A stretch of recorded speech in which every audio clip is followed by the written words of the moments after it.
So what makes a shitty life? You know, what is it? What factors do you need? What's the ingredients that make a crap life? Like when you mix them all together in a bowl, or few of these ingredients, your life just feels shit. Like what are they?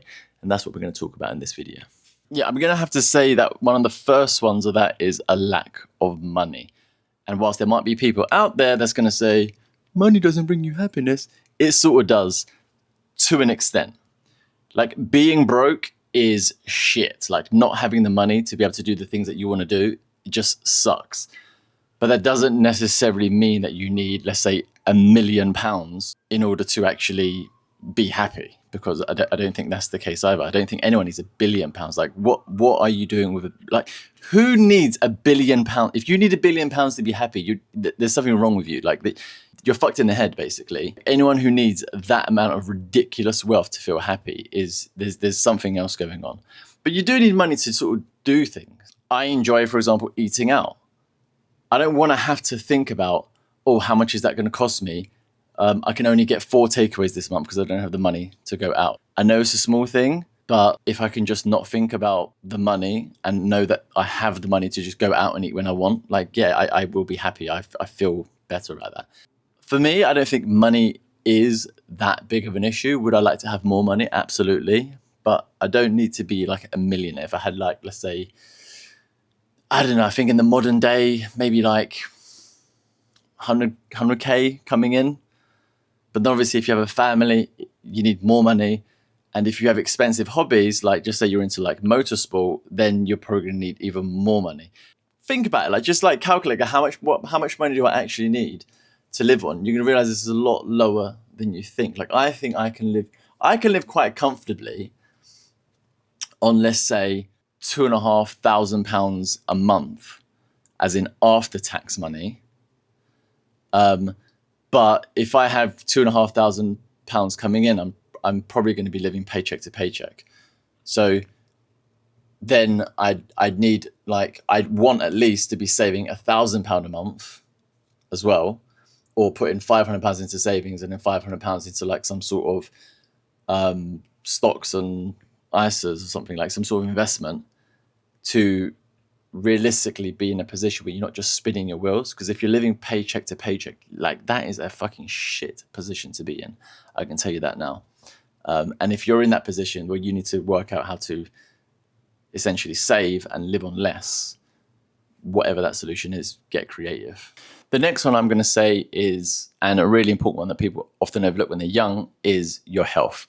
Like without your health, it's just shit. Like life is just shit. Like if you constantly waking up and you've got like back pains, or you've got like some sort of chronic condition, like life, you just won't have the same experiences as if you wake up and you got no problems. Like I've got eczema, and during the winter months, like my life is notably worse than it is in the summer. I'm quite literally uncomfortable in my own skin. And if you don't have eczema, or you don't have something like a chronic condition that just bugs you like consistently, like, you know, like a constant headache or something, like you probably don't understand this, and you're blessed, and you need to just like acknowledge that you are blessed and be like, wow, like I don't have to deal with some shit that other people have to deal with. So like your health is like the most important thing, which is why you just have to maintain your health. Like it's so important to just eat good food, exercise, maintain your mobility, stretch. Like these things are enhancing your life, and you don't realize how much you're enhancing your life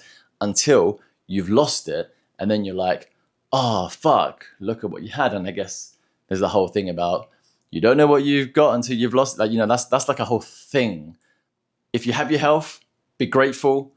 If you're in shitty health and you're wondering why you're feeling shit, well, that's the reason why. Like, you know, get yourself in the gym, start eating good food, start exercising, start stretching, start sleeping.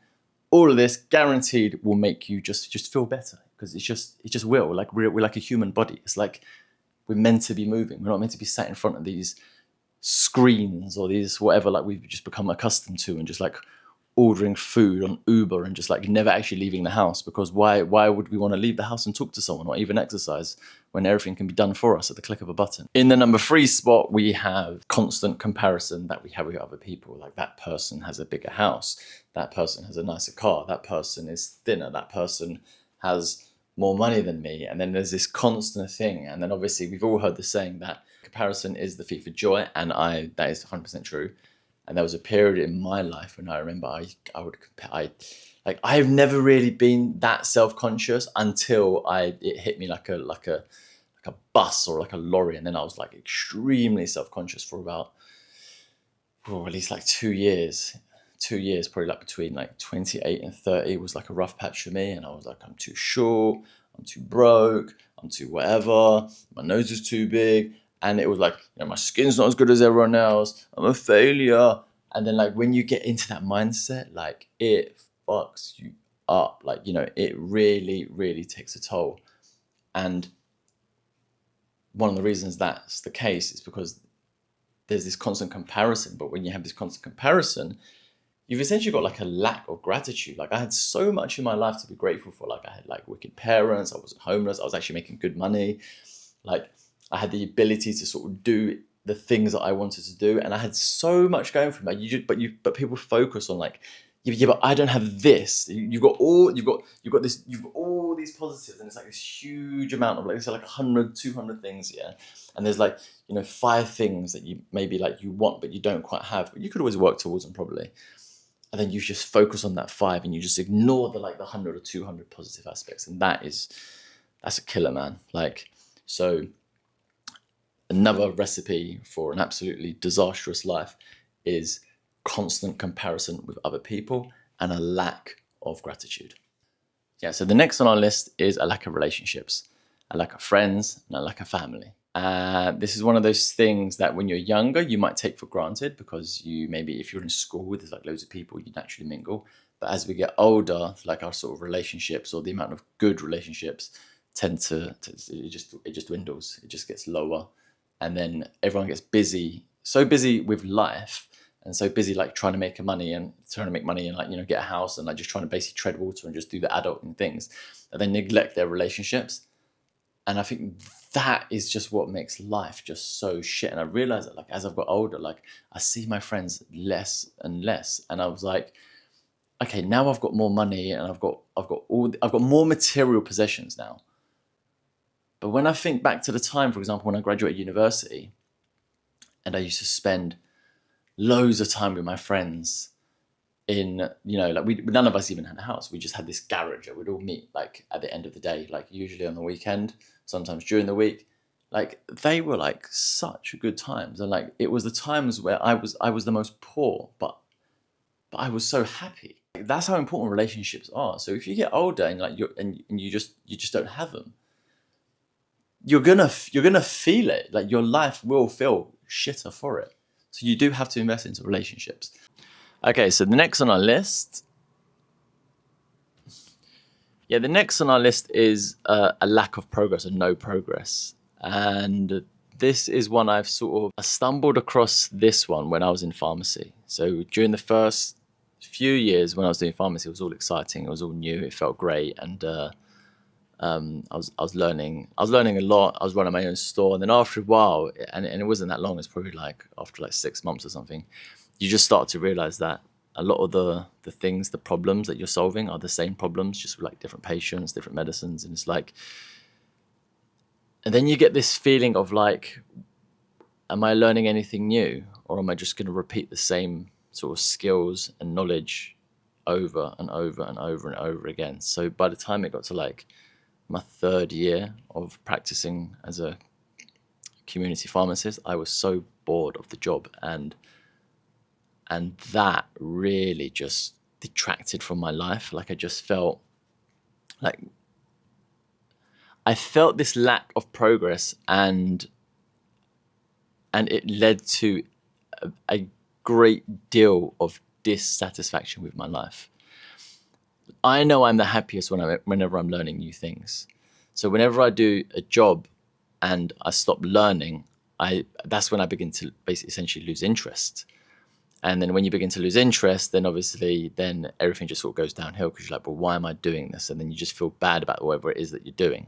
And I know the previous point we said you should be showing gratitude, but I also think that this lack of progress could be like, hey, this is a signal for you to go do something where you have to learn something else. And I think that's why I like business, because whereas with most of the jobs that I've done, I've sort of mastered them and got bored of them. With business, I haven't quite solved it. I don't quite understand it. Like I understand it to like the book levels. Like I need to do the marketing, I need to do this, I need to do that.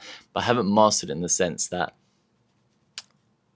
you know, I've got, like, for example, I'm trying to build this audience. I don't have an audience. Like, I'm learning it, and this is great. I don't know how to record videos, so I just got a Osmo action camera that I'm recording off now. I've got this microphone, and I'm just doing it. I'm just learning it, and I love this feeling of making progress, because this video is going to be a terrible video, but the next video will be better, and the one after that will get better, hopefully, and then we'll begin to grow. And then it's like you've got this feeling of progression, just like in a game. Like, imagine if you was playing a game, like, I don't know, like Grand Theft, whatever it is, I don't know what computer games you play, and you're playing it, and like you're always playing the same level. It's just going to get boring.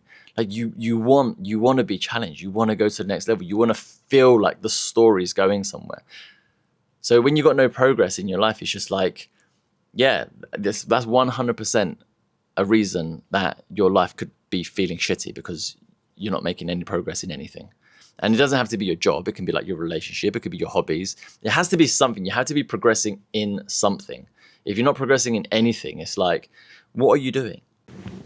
The next thing on my list would probably be a lack of curiosity. When we're children, like, we're so curious about the world, and we just explore everything, and we ask loads of questions, and we just try things, and we fail, and we stumble, and we fall over, and we just keep going and keep going and keep going. But then somewhere in like this whole progress of like school and whatever, and becoming an adult and becoming responsible, it's almost like that curiosity gets beaten out of us, and then we just stop trying. We just settle for whatever the status quo is, and we don't lean into like what interests us. We just like, oh, I have to grow up now. I have to be responsible.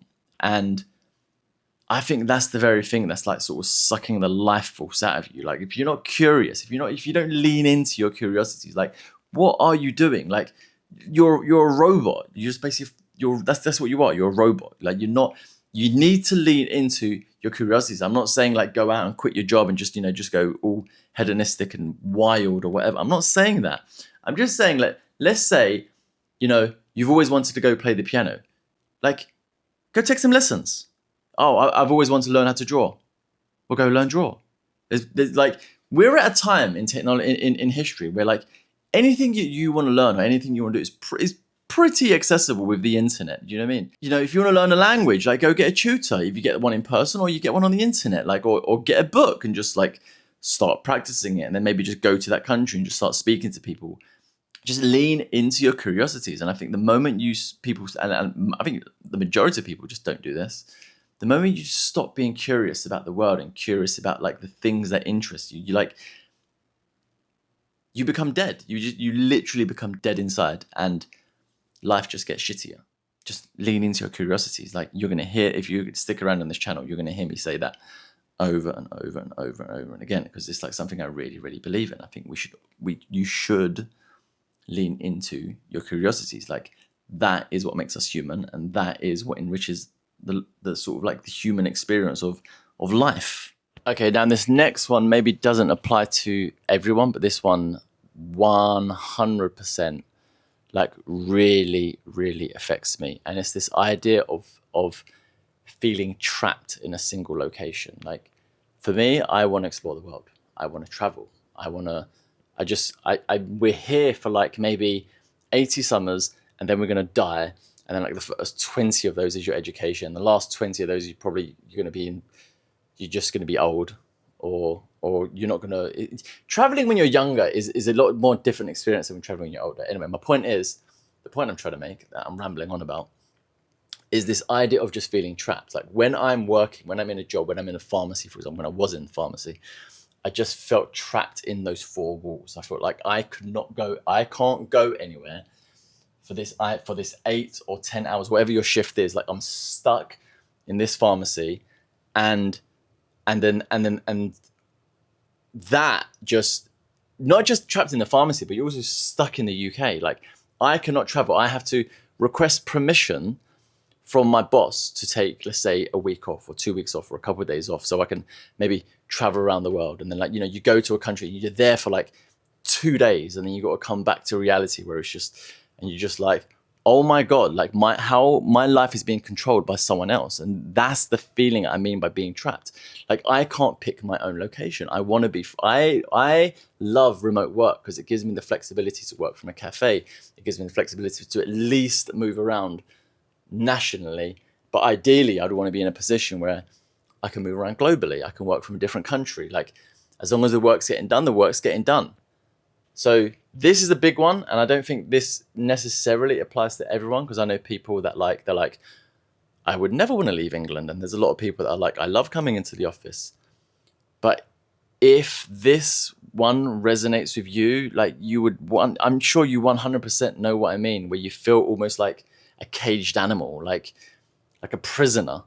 Like, it's the illusion of freedom, but you don't actually have it. Like, and that I felt like I actually work remotely now, but before I had that, like, especially when I was in a community pharmacy and in a shop, and I'm trapped in these walls, and geez, that really, really made me feel like shitty about my life. So I'm in a better situation now, but ideally I want to be essentially a fully digital nomad, just able to go where I want. And who knows, that and in all fairness, once I have that flexibility, I might choose to just stay in one country.